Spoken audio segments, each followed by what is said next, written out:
तो दोस्तों स्वागत है आपका फिर से मेरे इस नए वीडियो में। मैं अंकित आपका स्वागत करता हूं अपने चैनल अंकित फाइनेंस में। तो दोस्तों आज हम लोग बात करने वाले हैं कि एसआईपी क्या होता है और इसमें कैसे निवेश किया जा सकता है। तो एसआईपी जिसका कि फुल फॉर्म होता है सिस्टमैटिक इंस्टॉलमेंट प्लान। तो दोस्तों आसान शब्दों में कहूँ तो जैसे आप कोई भी सामान ईएमआई पे लेते हो तो आपको हर महीने उसकी एक किस्त भरनी पड़ती है। तो बिल्कुल इस तरह एसआईपी काम करता है। आपको हर महीने आपके अकाउंट से कुछ पैसे डेबिट हो जाते हैं जो कि ऑटोमेटिकली जाके इन्वेस्ट हो जाते हैं किसी भी म्यूचुअल फंड में जिसे आप चुन के रखते हो। एसआईपी करने से पहले आपको चुनना होता है कि आप कौन से म्यूचुअल फंड में एसआईपी करना चाहते हो।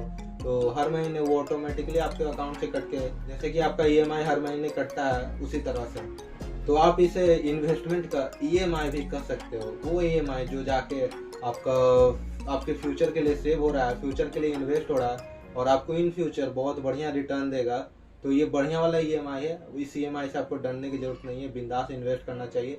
तो दोस्तों अब हम बात करने वाले हैं कि एसआईपी काम कैसे करता है। तो एसआईपी में आप एक म्यूचुअल फंड में इन्वेस्ट करते हो। आप किसी भी कंपनी का म्यूचुअल फंड चूज कर सकते हो, जैसे कि टाटा का लार्ज कैप, आईसीआईसीआई का मिड कैप या फिर निप्पॉन का कोई भी स्मॉल कैप। आप अपने अनुसार उसे चूज कर सकते हो। उसमें आपको हर म्यूचुअल फंड में अलग अलग रिस्क रहता है और अलग अलग रिटर्न भी रहता है। तो शुरू में आपको कम रिस्क वाला ही चूज करना है।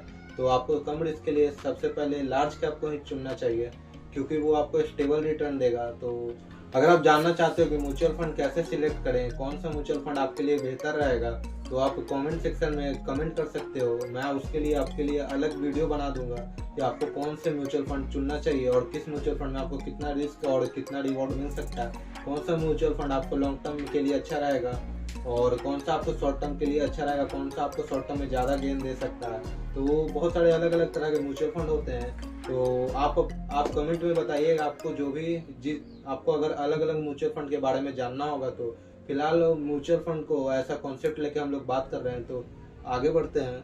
हर म्यूचुअल फंड का एक फंड मैनेजर होता है जो कि आपके फंड को और बहुत सारे लोगों को फंड को मैनेज करता है और उसे अलग अलग स्टॉक में इन्वेस्ट करता है। वो अपने हिसाब से इन्वेस्ट करता है ताकि आपको बहुत बढ़िया रिटर्न दे सके। इसके बदले वो आपसे थोड़ा सा आपका प्रॉफिट का चार्ज लेगा, लेकिन वो वर्थ इट होता है। वो आपका और आपके जैसे अनेकों लोगों का पैसे लेकर अलग अलग कंपनियों में इन्वेस्ट करता है।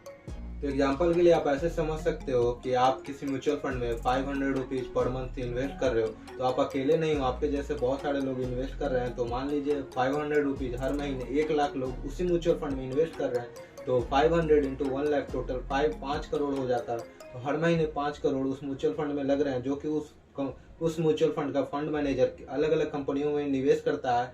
और जब वो कंपनियां ग्रो करती हैं तो आपको उतने हिसाब से, यानी कि जितना उसका प्रॉफिट होगा उसे, मान लीजिए 1 लाख लोगों ने इन्वेस्ट किया तो उस 1 लाख लोगों में बांट दिया जाता है। वो उसी हिसाब से उन लोगों के बीच में बढ़ जाता है जितना उन लोगों ने इन्वेस्ट किया रहता है।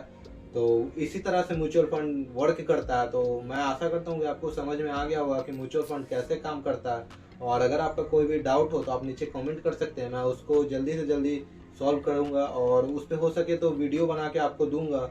तो आज के वीडियो में बस इतना ही। मैं मिलता हूँ आपसे अगले वीडियो में एक नए टॉपिक के साथ। तो तब तक के लिए मेरे चैनल पे बने रहें और अगर आपको ये वीडियो पसंद आए तो इस वीडियो को लाइक करें। अगर आप इस चैनल पे न्यू हो तो इस चैनल को सब्सक्राइब करें और अपने फाइनेंशियल नॉलेज को बढ़ाने के लिए अंकित फाइनेंस के साथ जुड़े रहें। तो फिर मिलते हैं अगले वीडियो में, तब तक के लिए धन्यवाद। जय हिंद, जय भारत।